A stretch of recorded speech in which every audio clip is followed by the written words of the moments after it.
Beleza? Sou Bruno, professor de Química, para mais uma aula hoje sobre um assunto importantíssimo. Gente, essa matéria, sem dúvida nenhuma, é uma das mais importantes de Química do ensino médio, tá?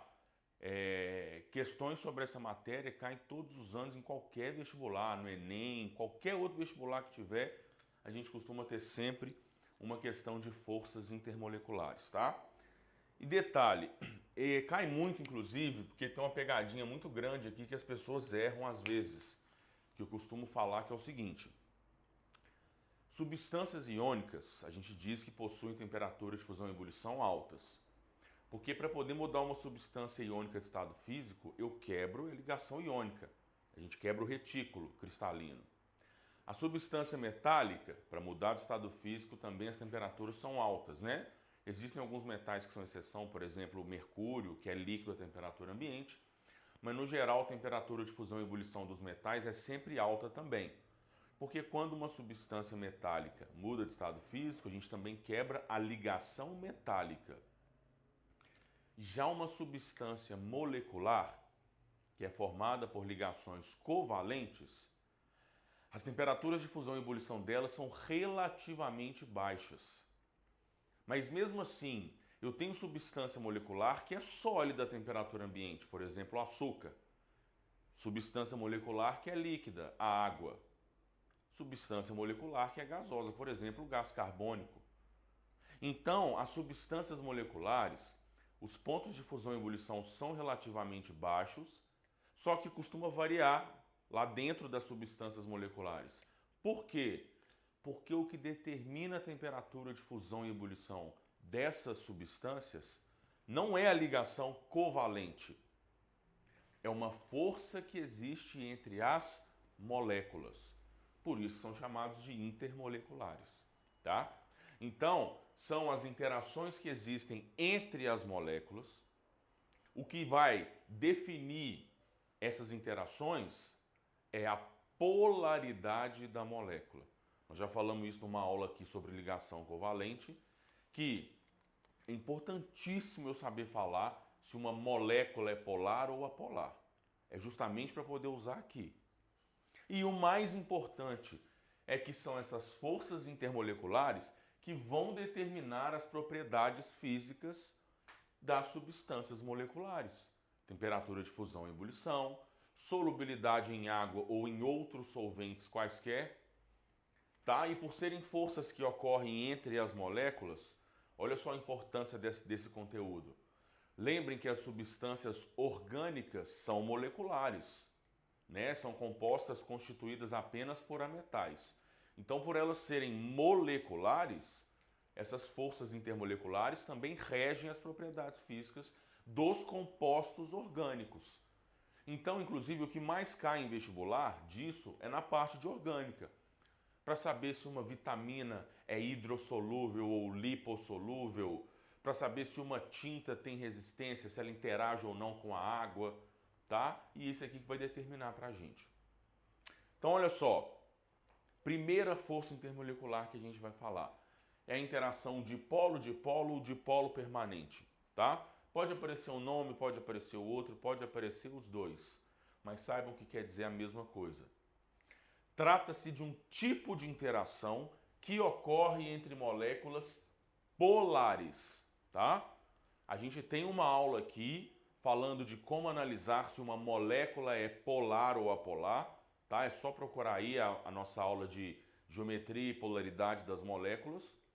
Então aqui eu já vou partir para frente para a gente falar das substâncias já polares. Mas a gente pode analisar, vamos analisar essa aqui, por que ela é uma molécula polar. Então olha, aqui eu tenho uma molécula assimétrica, percebam que o lado não é igual ao outro, e além disso, o bromo é o elemento mais eletronegativo aqui. Então, lembrem-se dos vetores. Nessa ligação, o bromo é mais eletronegativo, ele tende a puxar os elétrons mais para ele.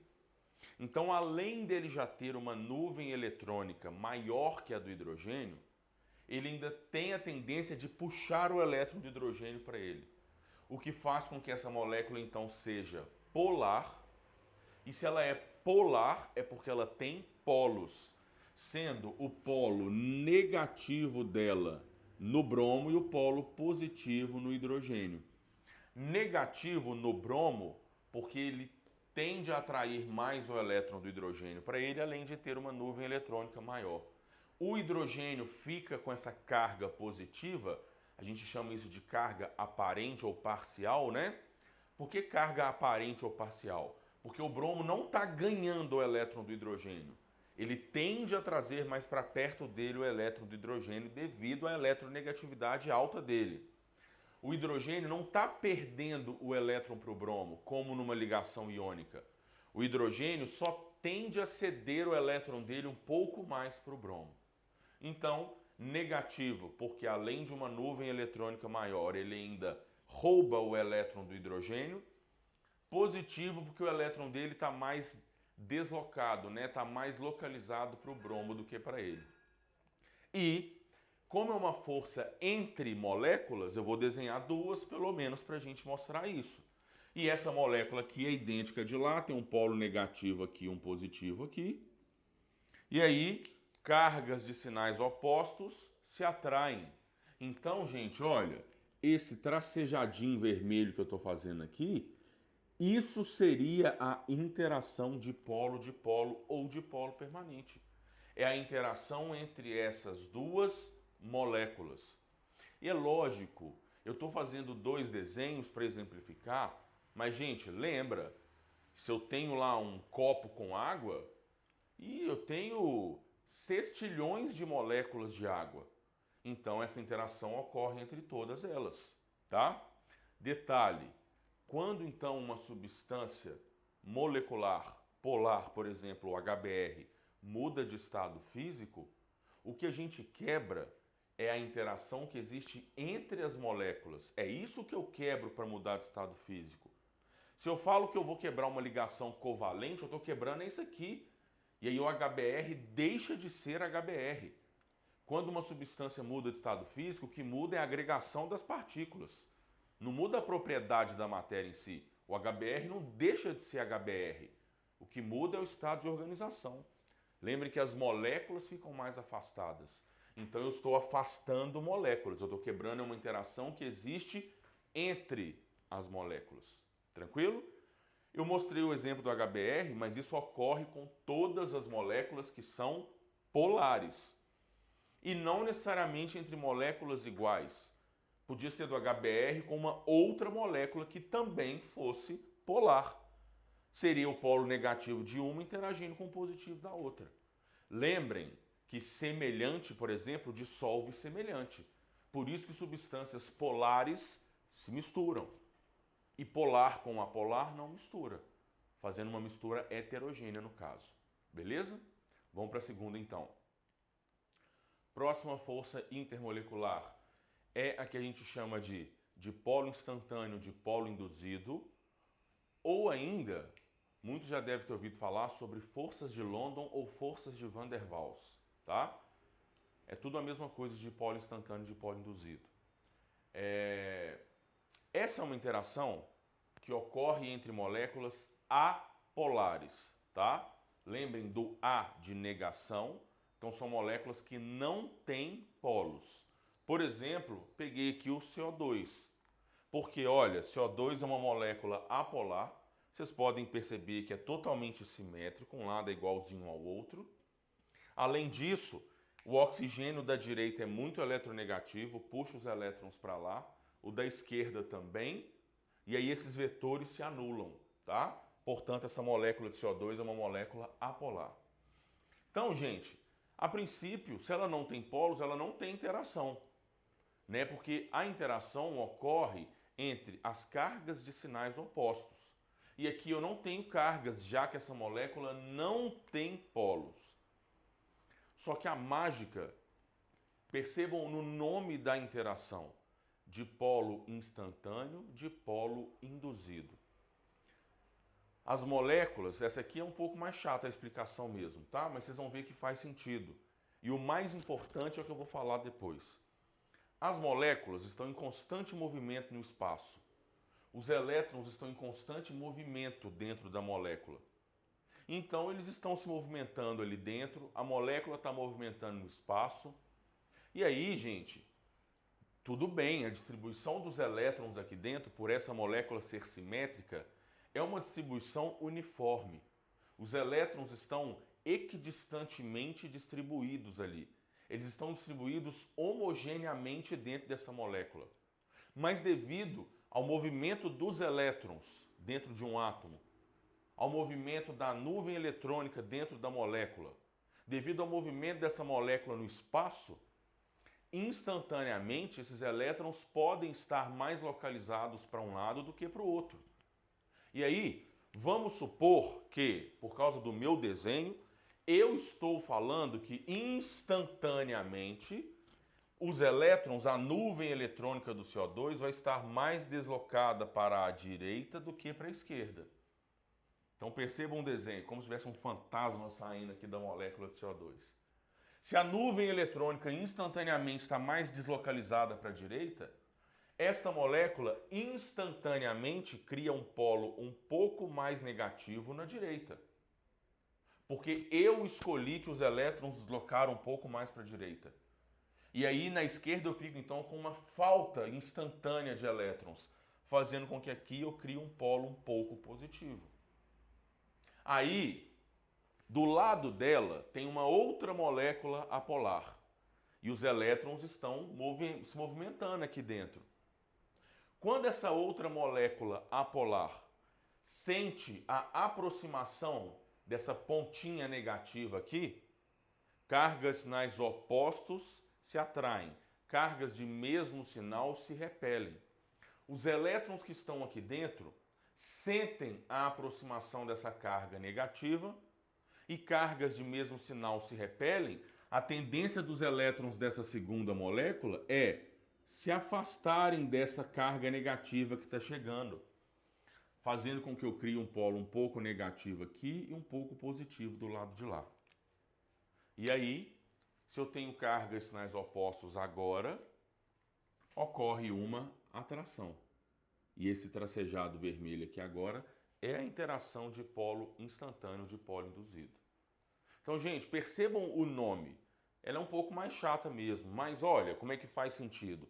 A molécula não tem polo. Ela é apolar. Só que o movimento dos elétrons lá dentro, o movimento da própria molécula no espaço, pode fazer com que essa nuvem eletrônica fique um pouco mais localizada para um lado ou para o outro. E isso acaba criando dois polos na molécula que são polos instantâneos. E aí, esses polos instantâneos que são criados fazem o quê? Induzem a segunda molécula a criar um polo. E lembrando, como a gente acabou de falar, eu não tenho duas moléculas só, eu tenho sextilhões de moléculas.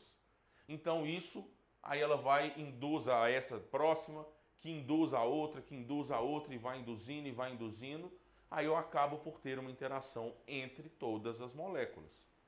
Só que aí tem um detalhe, coisas que são importantes que a gente tem que saber. A gente costuma dizer que essas interações ocorrem sobretudo nos estados líquido e sólido. Porque no estado gasoso, a molécula, a gente diz que as forças de atração são quase nulas, né? Que as moléculas têm alta energia cinética, então elas estão se movimentando desordenadamente. Então eu não costumo ter atração entre gases. É nos estados líquido e sólido. Da mesma forma, sobretudo, quando eu tento aproximar as moléculas. Quando eu forço a aproximação das moléculas, aumentando a pressão de um gás, por exemplo, aí eu começo a forçar a criação desses polos induzidos. Agora, um fato que tem que ficar claro para vocês é o seguinte, esses polos, né, essa molécula não tende a ficar assim o tempo todo, porque ela não tem polos. Então isso tudo ocorre instantaneamente, tá? E o mais importante é o seguinte, comparando com a primeira que a gente falou, que foi a dipolo permanente, o que tem que ficar claro para vocês é que essa interação é uma interação mais fraca. Porque se eu não tenho polos, eu não tenho interações para sempre. Se eu tiver essas interações, elas são o quê? Instantâneas. A primeira força que a gente falou foi a dipolo permanente. Lá os polos são permanentes. Então eu sempre tenho atração entre as moléculas. Isso que tem que ficar claro. O próprio nome já remete isso pra gente. Dipolo permanente, eu tenho dois polos permanentes, tem atração entre eles. Dipolo instantâneos. Esses polos, eles são instantâneos. Essa interação que existe aqui não é uma interação permanente. E outra, olha só que curiosidade. Curiosidade não é um fato, mas que a gente às vezes não para pensar. Percebam que eu peguei como exemplo o CO2. Posso citar outros gases que eu sei que são apolares. Cl2, porque tem uma molécula simétrica, H2, o metano CH4, o CO2 que a gente falou. Eu acabei de citar 4 gases que são moléculas apolares. Se são apolares, a interação é a dipolo instantâneo, que é uma interação mais fraca comparada com a primeira, que a gente falou que foi a dipolo permanente. Se a interação é fraca, quer dizer que ela é fácil de ser rompida. E aí, se ela é fácil de ser rompida, essas substâncias vão apresentar temperaturas de fusão e ebulição baixas. Ou seja, eu acabei de citar 4 substâncias, H2, Cl2, CH4 e CO2, que a temperatura ambiente que a gente está já estão no estado gasoso. Isso quer dizer que a temperatura de ebulição delas é baixa, é fácil mudar para o estado gasoso. Por que é fácil? Como se tratam de moléculas apolares, a interação entre elas é fraca. Sacaram? Então as coisas começam a fazer mais sentido. Tá? Essa explicação toda não é de tão importante assim para vocês. Ah, que a molécula cria os polos e tal. O importante mesmo é saber, são moléculas apolares? Então não tem polo, a interação é essa, e ela é a mais fraca. E aí as temperaturas de fusão e ebulição tendem a ser mais baixas. Tá? E a terceira, que é a ligação de hidrogênio, a famosa ligação de hidrogênio, eu não coloquei, né, elas na ordem de intensidade. Depois a gente acaba, eu falo no final com vocês. Mas a ligação de hidrogênio, percebam, é uma interação que ocorre entre moléculas polares, ou seja, assim como a dipolo permanente, porém que possui uma ligação covalente entre um átomo de hidrogênio e um desses três, flúor, oxigênio ou nitrogênio. Vamos explicar a diferença já já, mas prestem bem atenção. O HF trata-se de uma molécula assimétrica, polar também. O flúor tende a puxar os elétrons de hidrogênio para lá. Isso faz com que nessa molécula eu crie um polo um pouco negativo no flúor e positivo no hidrogênio. Acontece o mesmo na molécula vizinha e ocorre então uma atração entre as cargas de sinais opostos. Se vocês analisarem, esse exemplo é muito parecido com o do HBr, que a gente acabou de fazer na dipolo permanente. É muito parecido. Mas então qual que é a grande diferença entre a dipolo permanente e a ligação de hidrogênio? Percebam que é fato que isso daqui traz alguma diferença grande para a gente. E no caso a diferença é a seguinte: por que de ter uma ligação covalente entre esses caras modifica a diferença da interação de polo permanente para a ligação de hidrogênio? Acontece que dentre os ametais, o hidrogênio é o de menor eletronegatividade. E dentre os ametais, flúor, oxigênio e nitrogênio são os 3 mais eletronegativos. Se eu tiver uma ligação entre H e um desses 3, essa ligação vai ter uma grande diferença de eletronegatividade.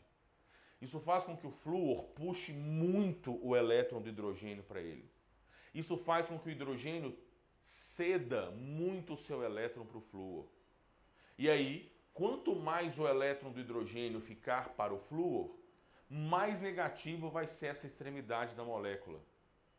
Com mais falta de elétrons ou mais positivo, esse lado da molécula, que é o hidrogênio, vai ficar. E aí, se eu tenho um polo muito negativo e um muito positivo, essa atração, então, tende a ser muito mais forte. Portanto, essa grande diferença de eletronegatividade que existe entre H e FON é o que faz a ligação de hidrogênio ser mais forte que a dipolo permanente. Então, olha, Pensando na intensidade da interação, a dipolo instantâneo dipolo induzido é a mais fraca de todas, portanto, as substâncias têm tendência a ter temperaturas de fusão e ebulição mais baixas. Depois nós temos a dipolo-dipolo ou dipolo permanente, né? Que é a interação entre moléculas polares, dipolo permanente, os polos são permanentes, então a interação existe, portanto ela é mais forte que a dipolo instantâneo. E por fim a ligação de hidrogênio, que trata-se de moléculas polares que tenham essa ligação com grande diferença de eletronegatividade, o que faz com que a interação seja mais forte que a dipolo permanente. E aí, se a gente pensar, as temperaturas de fusão e ebulição são determinadas por essas forças intermoleculares. Tranquilo? Isso é um assunto muito importante. Quando a gente tiver a nossa aula de orgânica, nós também vamos falar das propriedades físicas dos compostos orgânicos. E vocês vão ver que a gente vai retomar, a gente vai relembrar isso. E mesmo assim nós vamos colocar também uma outra interação que lá na frente a gente fala. Beleza? Espero que eu tenha ajudado. Um abraço.